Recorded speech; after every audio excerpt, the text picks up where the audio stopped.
There is a fountain filled with blood drawn from Emmanuel's veins, and sinners plunged beneath that flood lose all their guilty stains.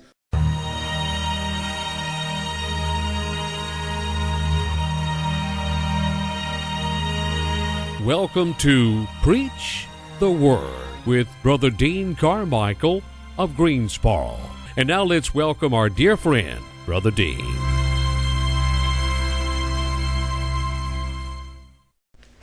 We come here to the book of Ruth, and Ruth is set in the time period of the Judges. The Bible says in the days of the Judges that every man did that which was right in his own eyes. And during this time of darkness, during this time of sorrow, we know there were 13 judges, because I count Samuel as a judge. Some people say there's 12, but I say there's 13. But we come here to a very dark time in history. It's a very hard time. It's really known as the medieval days of Israel's history. And we come here to this little gem in the Bible by the name of the book of Ruth. Ruth is a beautiful little book. Book of Ruth is a love story. Book of Ruth really was written by Samuel around 1100 BC. It occurred, as I said, during that judge's time. And it's about a wealthy man by the name of Boaz. Boaz was a Jew, and he would take a Gentile bride by the name of Ruth.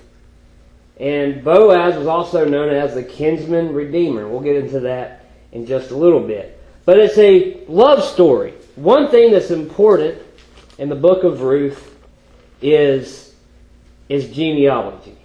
The most important thing in the book of Ruth is the genealogy. Because Ruth and her husband Boaz had a little baby by the name of Obed, who would be in the direct line of David, who would be in the direct line of Jesus. During this dark time, where man did that which was right in his own eyes, a little Moabitess girl by the name of Ruth was faithful. And she did that which was right in the eyes of God, and we see His divine providence. Looking here at the book of Ruth, when you come to chapter number 1, there was a man by the name of Elimelech, which means God is my king. Him and his wife Naomi, praise, were from Bethlehem, which means house of bread. They're also of Judah, which is praise. So, God is my king and praise lived in the house of bread, but yet there was a famine. There was a hard time there. They had two sons by the name of Mahlon and Chilion, which means sickly and puny. That was the name. That's what their sons' names meant. So, God is my king and his wife praise took their sons sickly and puny out of the house of bread, and they became the prodigal family that went to Moab, which meant the world. They left the house of bread, they left the house of praise for a garbage dump. And when they were there, Elimelech passed away, and old sickly and puny ended up marrying two girls. Orpah, which means fawn, and Ruth, which means beauty. I don't know who got her, sickly or puny, but either one was very lucky. I assure you, Boaz, the kinsman redeemer, was not sickly or puny. He was a very eligible bachelor there in Bethlehem, Judah. He was not sickly or puny, but these poor little guys were, and they ended up they ended up dying too. Why? They left the house of bread. They're the prodigal family. They went into the garbage dump. So sickly and puny pass away. And so now Naomi is going to go back to Bethlehem, Judah, and Naomi, she she tells her daughters-in-law, go home, go back to your mother's home. And both of them said, surely we will return with thee into thy people. And Naomi said, if you read verse 11 through 14, she said, am I going to have more sons? I'm paraphrasing here, but she said, what am I going to do? Am I going to get married again? Am I going to have more kids? You're going to wait for my sons to grow up and then marry them? Go back home. Go back to your mothers. The Lord's dealt harshly with us. I need to go back home. I need to go back to my land. So what ends up happening, Orpah would kiss Naomi, but Ruth, Bible says, clave unto her. That word clave means to become very strongly involved with, emotionally attached, adhere strongly to. That was Ruth to Naomi. And so Naomi would take her daughter-in-law Ruth with her, and Ruth would glean in the fields of Naomi's relative Boaz, who by the law would allow her to. But remember what Ruth's name meant. Ruth's name meant beauty. So Boaz saw Ruth, so he let her have a little extra. And Ruth just couldn't understand why that happened. Well, Ruth, go look in the mirror. That's why that happened. He saw her. It was love. He loved her. And then Naomi would explain to Ruth here in chapter 3 that that's her family. That's the kinsman redeemer. And Ruth would be encouraged by Naomi to marry Boaz. And we know here in chapter 4 they get married and they conceive a son by the name of Obed. But I want to look at couple verses here in Ruth chapter number 1 in verse 16 and 17. And this goes back to where Ruth is now newly widowed, and Orpah had shown that emotion, and she had kissed her mother-in-law, and she wanted to go with her, but she went back. But it says here in Ruth chapter 1 verse number 16, and Ruth said, entreat me not to leave thee, or to return from following after thee. For whither thou goest, I will go, and where thou lodgest, I will lodge. Thy people shall be my people, and thy God, my God. Where thou diest, will I die, and there will I be buried. The Lord do so to me, and more also, if aught but death part thee and me.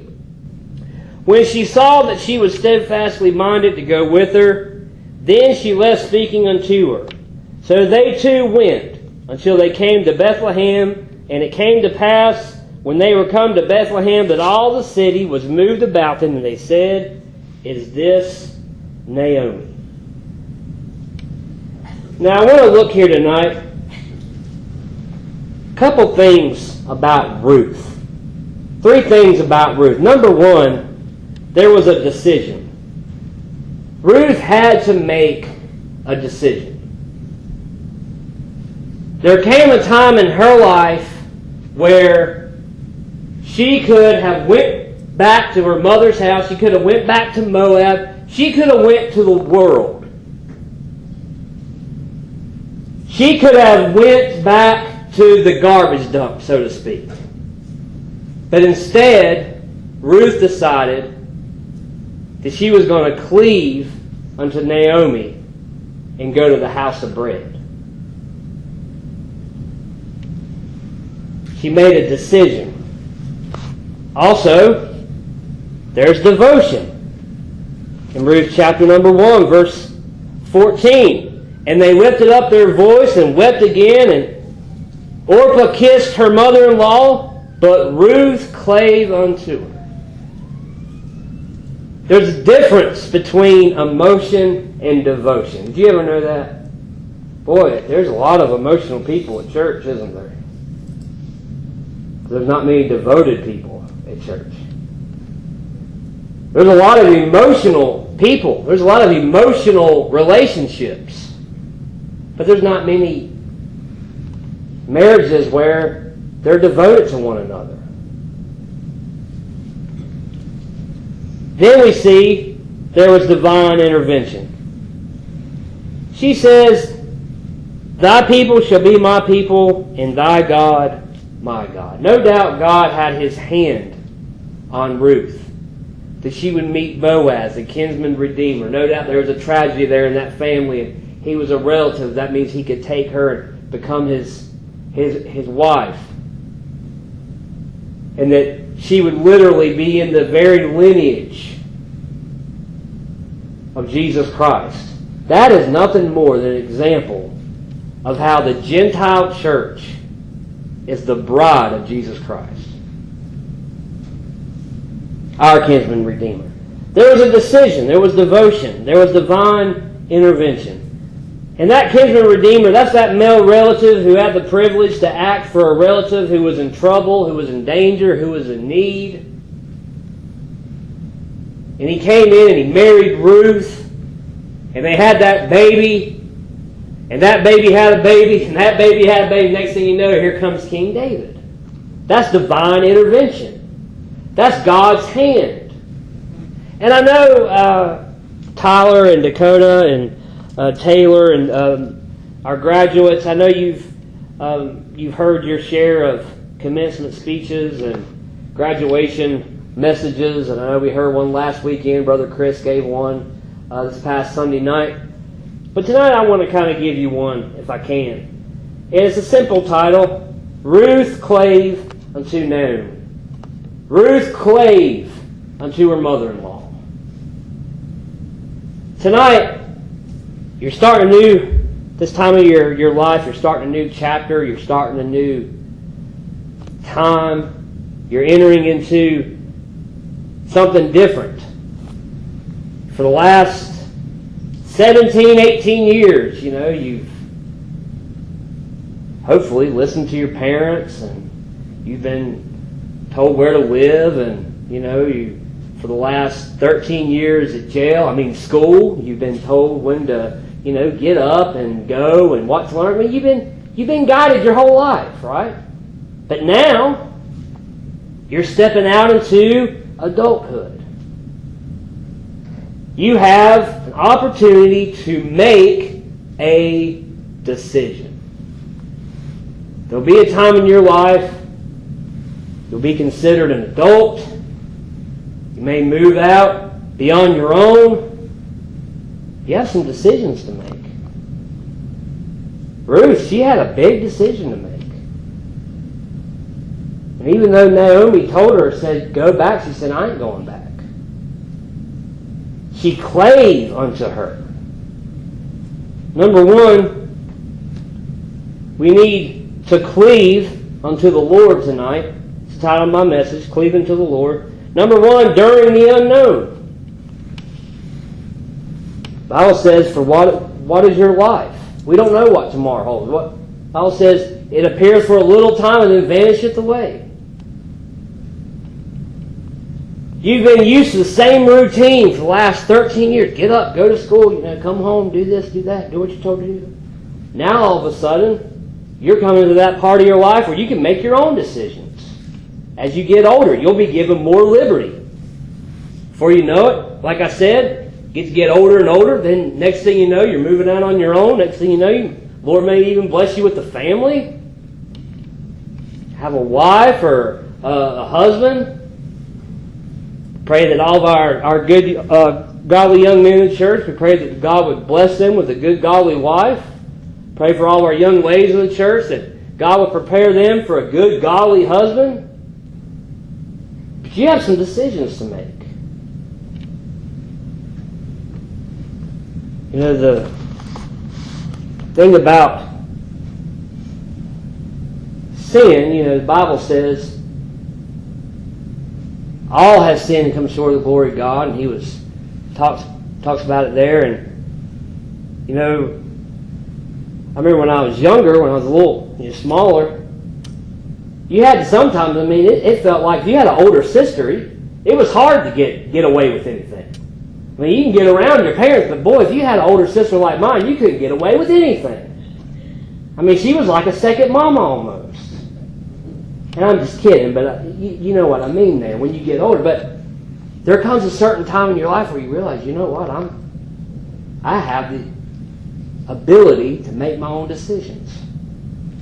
And I wonder tonight, are we going to decide like Ruth? The Bible says, in that day, man did that which was right in his own eyes. Where he wanted to go, that's where he went. What he wanted to worship, that's what he worships. Who he wanted to follow, that's who he followed. But Ruth said, thy God will be my God. I wonder tonight, as you enter that unknown, you made that decision, I'm going to follow after the Lord. I want to cleave unto Him. I want to stay close to Him. I want to stay faithful to a Bible-believing church that preaches the truth. Not a place where I'm comfortable. Not a place where I feel, that meets my needs and that I feel that meets, what I want. But a place that preaches the truth. A place where I'm fed. During the unknown. Number two, not only did Ruth have to step into the unknown, but she had to go into uncharted territory. She was leaving the world and she was going to the house of bread. She was a Gentile. She was a Moabitess. She was going into Bethlehem, Judah.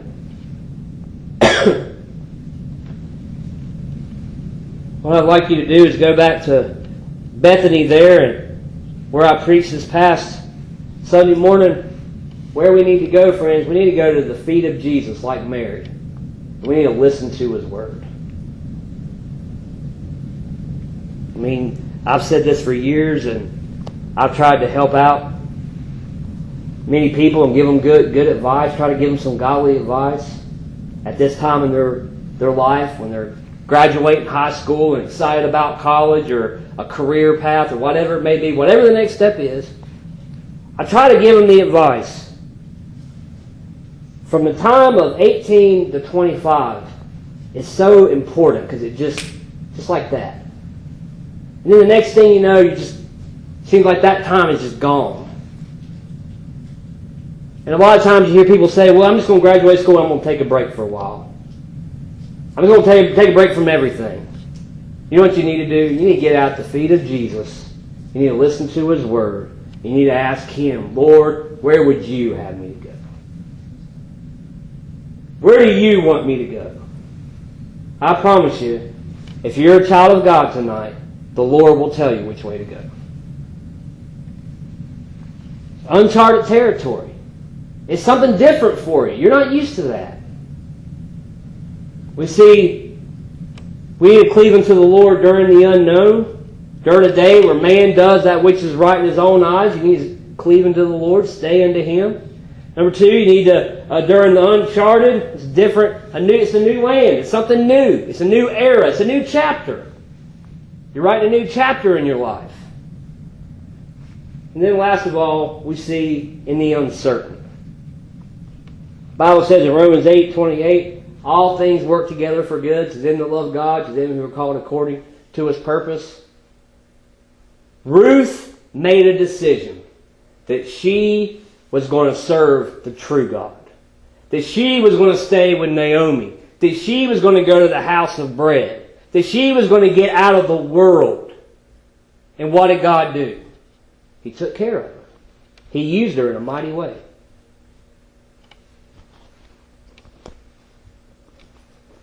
Said here in verse number 16, and Ruth said, entreat me not to leave thee, or to return from following after thee. For whither thou goest, I will go, and where thou lodgest, I will lodge.